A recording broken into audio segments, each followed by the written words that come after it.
Schedule tribe और वंचित घटक जो है, वंचित घटक को न्याय देने की भूमिका हमारी सरकार की है। जो जाति व्यवस्था अपने को दिखाई देती है उसमें सामने वाले लोग कई साल सत्ता में रहे और उनकी जिम्मेदारी थी कि भाई कास्ट सिस्टम को खत्म करने की आवश्यकता थी। आर्टिकल 17 के मुताबिक, संविधान के आर्टिकल 17 के मुताबिक जाति व्यवस्था खत्म हो चुकी है, लेकिन उसके बावजूद भी आज भी समाज में जागृति आई है। और जो पीसीआर एक्ट है, पीसीआर एक्ट के अंतर्गत उनको अपना हक मांगने का अधिकार दे दिया है। 1989 का जो एट्रोसिटी एक्ट है उसके माध्यम से भी उनको न्याय मांगने का अधिकार है और समाज में जागृति आई है। बाबा साहब अम्बेडकर जी ने संघर्ष किया और इसके लिए मतलब दलित, आदिवासी, वंचित घटक आगे आ रहे हैं और इसीलिए उनको जागृति आने के कारण अनेक केसेस बढ़ रही है। मैं आपको बताना चाहता हूं कि शेड्यूल कास्ट पीसीआर एक्ट 1959 और प्रिवेंशन ऑफ एट्रोसिटी एक्ट 1989 जो था, इसमें मतलब 2004 से 2014 तक 625.74 करोड़ रुपया जो है ये उनको दे दिया था। उसमें 2,53,00,000 लोगों की संख्या थी। 2014 से 2024 तक मतलब 4,001.77 करोड़ रुपए हमने बांटा है और 27.25 लाख लोगों को हमने ये पैसा दे दिया है। तो इसीलिए मतलब ये वर्ग के पीछे मतलब हम लोग हैं। माननीय नरेंद्र मोदी जी का विजन है कि 25 करोड़ लोग गरीब रेखा के ऊपर आए हैं और भी जो गरीब है उनको ऊपर उठाने की आवश्यकता है और उसके लिए आपने भी हमें सहकार्य करने की आवश्यकता है। मतलब आप तो हमेशा बोलते हाय हाय, आप तो हमेशा बोलते हाय हाय, इसीलिए हम नरेंद्र मोदी जी दे रहे हैं हम सब लोगों को न्याय, और इसीलिए न्याय देने के लिए हम लोग आगे बढ़ रहे हैं। जो मांग रजनी पटेल जी की है, रजनी पाटिल हमारी अच्छी मैडम हैं और उन्होंने जो सवाल बहुत अच्छा पूछा है, इसलिए मैं उनका आभार व्यक्त करता हूं और सभी वर्गों को न्याय देने के लिए हमारी सरकार अध्यक्ष महोदय कटिबद्ध है और हम आगे बढ़ते रहेंगे। Supplementary number 2, honourable minister. आज चेयरमैन सर, मतलब शेड्यूल कास्ट के लिए 15% आरक्षण है, शेड्यूल ट्राइब के लिए 7.5% आरक्षण है, ओबीसी के लिए 27% आरक्षण है और इकोनॉमिक वीकर सेक्शन के लिए 10% आरक्षण है। तो मतलब 10% आरक्षण दे दिया है हमारी सरकार ने, मोदी सरकार ने। उसके पहले जो भी मतलब ये आरक्षण है तो भरने की जो सिस्टम होती है, सिस्टम में पूरा आरक्षण भरा जाता है और जिस तरह रजनी पाटिल जी ने बताया है कि भाई आरक्षण भरने के लिए हमारी कोशिश पूरी जारी है। जब भी रिक्रूटमेंट होती है तब आरक्षण भरा जाता है, वहाँ मतलब एक भी आंकड़ा इधर उधर नहीं होता है। अगर ऐसा कोई है तो आप मुझे जानकारी दीजिए, जरूर मतलब उसमें हम ध्यान दे देंगे। लेकिन जो आरक्षण होता है, इस आरक्षण को पूरा भरने की जिम्मेदारी हमारी है। उस घटक को उनका अधिकार मिलना चाहिए, हक मिलना चाहिए, इसके लिए हमारी कोशिश जारी है। अध्यक्ष महोदय। Supplementary number 3, Shrimati Sumitra Valmiki. माननीय महोदय, मैं आपके माध्यम से माननीय मंत्री महोदय जी से जानना चाहती हूं, वैसे तो हमारी केंद्र सरकार पूरे देश में अनुसूचित जाति के उत्थान के लिए विभिन्न योजनाएं चला रही हैं और उनके उत्थान के लिए कई कदम उठाए जा रहे हैं।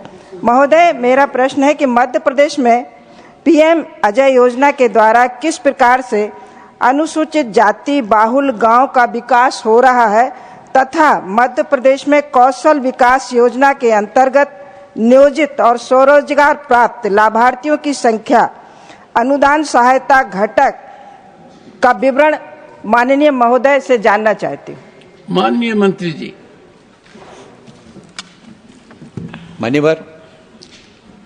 माननीय सदस्य जी के द्वारा जो मध्य प्रदेश के संदर्भ में प्रश्न उठाया गया है,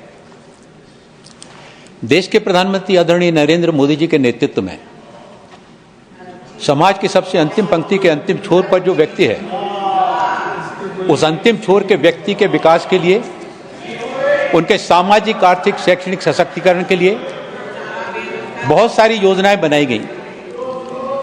और जब हम योजनाओं की बात करते हैं तो हमें इन बातों पर विचार करते समय हमें इस बात को भी देखना पड़ेगा कि 2004 से 2014 के बीच में अनुसूचित जाति के लिए लाभ वंचित समूहों के लिए, दिव्यांगजनों के लिए और अनुसूचित जनजातियों के लिए जो 2004 से 14 के बीच में अनुसूचित जातियों के लिए जो बजट था 16,508.9 करोड़ रुपए का प्रावधान इसमें किया गया था। वो 2014-24 के अंतर्गत बढ़ के 61,619.59 करोड़ रुपया हो गया। इसी तरह से सामाजिक न्याय विभाग के अंतर्गत जो वंचित समूह हैं, हमारी बहन ने वंचित समूहों के बारे में बात की थी, जो बजट 2004 से 14 के बीच में 6,388.90 करोड़ था, वो 2014 और 24 के बीच में बढ़कर 20,992.82 करोड़ रुपया। अब दिव्यांगजनों की बात करें तो दिव्यांगजनों के लिए 4 से 14 के बीच में जो आवंटन था वो 1047.20 करोड़ रुपए का था। वो दिव्यांगजनों के प्रति देश के प्रधानमंत्री आदरणीय नरेंद्र मोदी जी के मन में जो संवेदनशीलता है वो सर्वविदित है।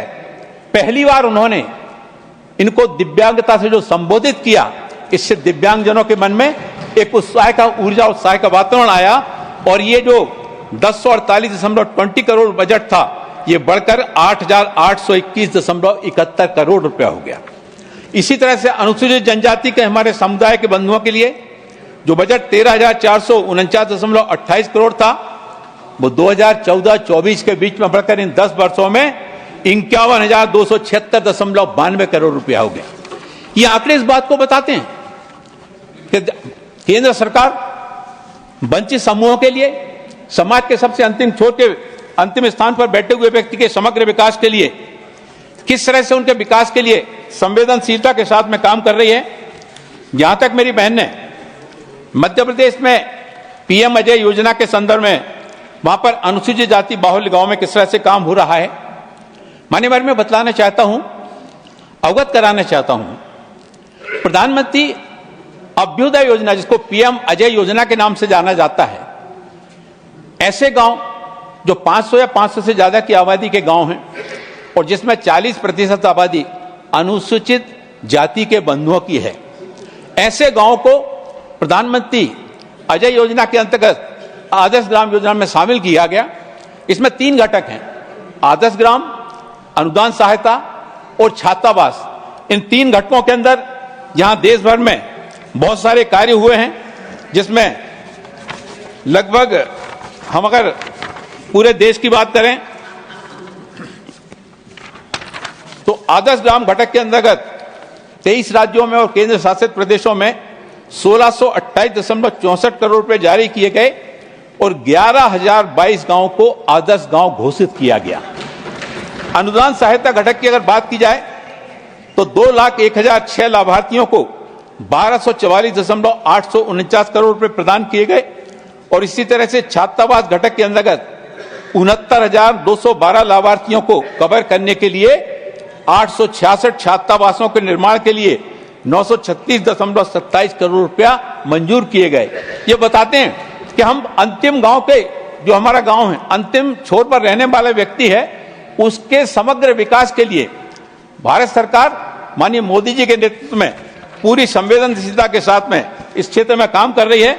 और मध्य प्रदेश के संबंध में बताना चाहता हूं कि 2011 की जनगणना के अनुसार मध्य प्रदेश राज्य की कुल आबादी 7,26,26,809 है, जिसमें से अनुसूचित जाति की जनसंख्या 1,13,42,320 है, जो कि कुल जनसंख्या का 15.60% है।